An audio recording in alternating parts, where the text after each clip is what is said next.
జ్యోతిరావు పూలే గారు, సావిత్రిబాయి పూలే గారి విగ్రహాలని ఆవిష్కరించి సభ ఏర్పాటు చేసి వారి సందేశం ఇచ్చేటువంటి ఈ సభకి ముఖ్య అతిథిగా చేసినటువంటి గౌరవ రాష్ట్ర ముఖ్యమంత్రి వర్యులు శ్రీ రేవంత్ రెడ్డి గారికి,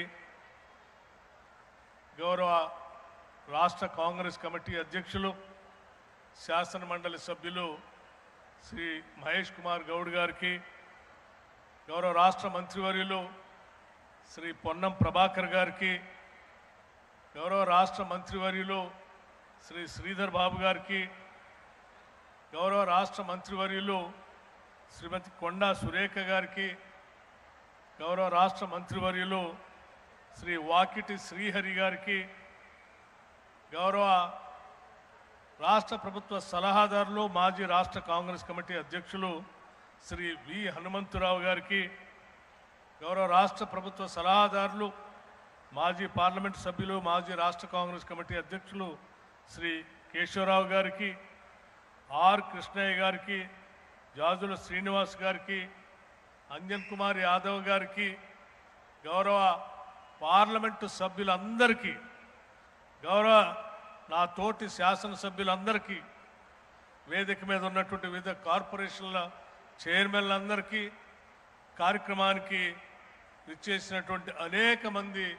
మిత్రులకి, అశేషంగా తరలి వచ్చినటువంటి మీ అందరికి కూడా ముందుగా నా హృదయపూర్వకమైనటువంటి నమస్కారాలు తెలియజేస్తా ఉన్నాను. మిత్రులారా, మహానుభావులు మహాత్మా జ్యోతిబా పూలే,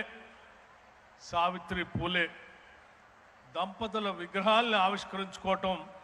ఈరోజు మనందరి అదృష్టం. ఆనాడు ఈ దేశంలో ఉన్నటువంటి అనేక సామాజిక అసమానతలు తొలగించి ఆత్మగౌరవంతో బతకాలని, కుల వివక్షతో ఇబ్బంది పడుతున్న అణగారిన వర్గాలందరికీ కూడా ఒక మార్గదర్శనం చేయాలని ఆలోచన చేసి పెద్ద ఎత్తున సామాజిక పరివర్తన కోసం పనిచేసినటువంటి మహానుభావులు ఇద్దరు విగ్రహాలని ఈరోజు రాష్ట్ర ప్రభుత్వం ఆవిష్కరించుకోవటం, అది గౌరవ ముఖ్యమంత్రి రేవంత్ రెడ్డి గారు వారి చేతుల మీదుగా ఆవిష్కరించి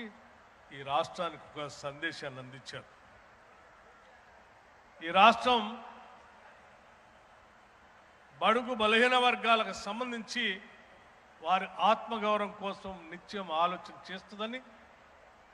దానికి అనుగుణంగానే ఈ రాష్ట్ర ప్రభుత్వం అనేక నిర్ణయాలు తీసుకుంటుందని, దానికి స్ఫూర్తిదాయకంగా ఈరోజు జ్యోతిరావు పూలే, సావిత్రిబాయి పూలే గారి విగ్రహాలు మనకు ఉంటాయని చెప్పి చాలా స్పష్టంగా విగ్రహాల ఆవిష్కరణ ద్వారా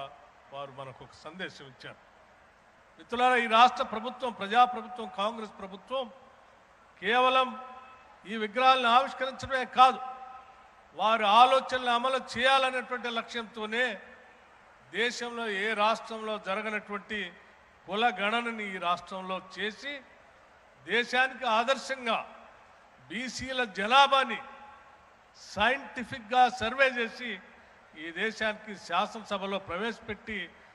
బహిరంగ ప్రకటించినటువంటి ఏకైక రాష్ట్రం ఈ దేశంలో ఏదైనా ఉందంటే అది తెలంగాణ రాష్ట్రం మాత్రమే. అనేక సందర్భాల్లో బీసీలకి రిజర్వేషన్ కావాలని, చేయాలని ప్రయత్నాలు జరిగిన ప్రతి సందర్భంలో కూడా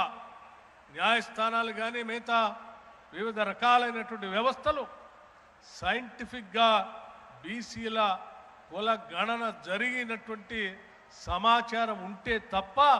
దాన్ని అమలు చేయలేమని అనేక సందర్భాల్లో చెప్పినప్పటికి కూడా ఏ ప్రభుత్వం ఈ దేశంలో అటువంటి సైంటిఫిక్ సర్వే చేయలేదు. మొట్టమొదటిసారి మన రాష్ట్రంలో సోషియో ఎకనామిక్ పొలిటికల్ సర్వే చేసి ఈరోజు రాష్ట్రంలో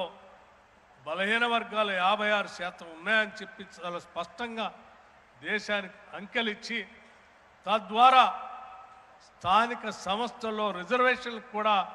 అమలు చేస్తామని చెప్పినటువంటి మాటని సభలో ప్రవేశపెట్టి అమలు చేసినటువంటి ఏకైక రాష్ట్ర ప్రభుత్వం ఏదైనా ఉందంటే ఈ కాంగ్రెస్ ప్రభుత్వమే అని చెప్పడానికి నాకు ఎటువంటి సందేహం లేదు. అందుకే మిత్రులారా, ఈరోజు కేవలం మాటలకే కాదు, ఇవాళ ఆ మహానుభావులు చెప్పినటువంటి మాటలను అమలు చేయటం కోసమే ఈ రాష్ట్ర ప్రభుత్వం కంకణబద్ధులై పనిచేస్తుందని చెప్పడానికి కూడా నేను సంతోషిస్తాను. అనేక విషయాల్లో కూడా ఈ రాష్ట్రం నుంచి గత ప్రభుత్వ హయాంలో ఉన్నటువంటి కేవలం 300 మందికి మాత్రమే overseas scholarships, Jyotirao Phule overseas scholarship ఉంటే మన ప్రభుత్వం వచ్చిన తర్వాత 300 నుంచి 700కి పెంచి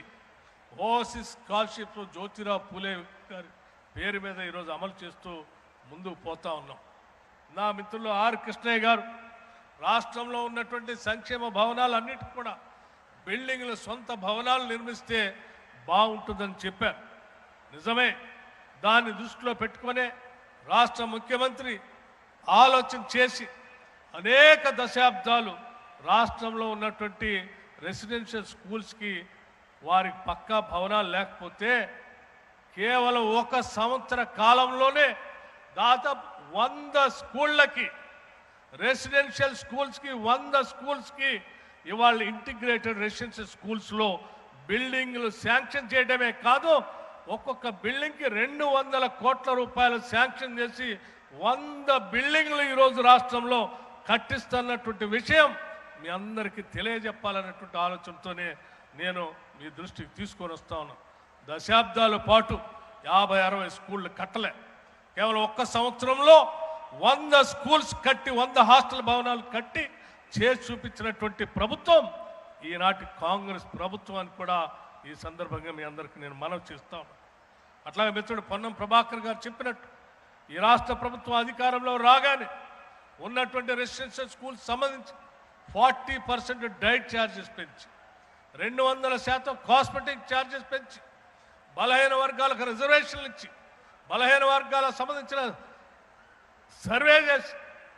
ఈరోజు జ్యోతిరావు పూలే గారి విగ్రహాల ఆవిష్కరణ కూడా చేసుకొని చాలా స్పష్టంగా ఈ ప్రభుత్వం బలహీన వర్గాల అభివృద్ధి కట్టుబడి ఉన్నది అని చెప్పేటువంటి కార్యక్రమానికి నాంది పలుకుతూ ఈరోజు మహానుభావుల విగ్రహాలను మనం ఆవిష్కరించుకున్నాం. ఏ మహానుభావుల విగ్రహాలైనా మనం ఎందుకు ఆవిష్కరించుకుంటామంటే ఆ విగ్రహాలు చూసినప్పుడు, ఆ మార్గంలో ప్రయాణం చేసినప్పుడు వారు చూపించినటువంటి మార్గాన్ని, వారు చెప్పినటువంటి సిద్ధాంతాల్ని అమలు చేయటం కోసం మనం అందరం స్ఫూర్తి పొందుతామనేటువంటి ఆలోచనతోనే మహానుభావుల విగ్రహాలు పెట్టుకుంటాం. ఆ విగ్రహాల స్ఫూర్తి ఈ రాష్ట్ర ప్రభుత్వ పాలనలో చాలా స్పష్టంగా ఉంది అని చెప్పి మీ అందరికీ నేను సవినయంగా మనవి చేస్తూ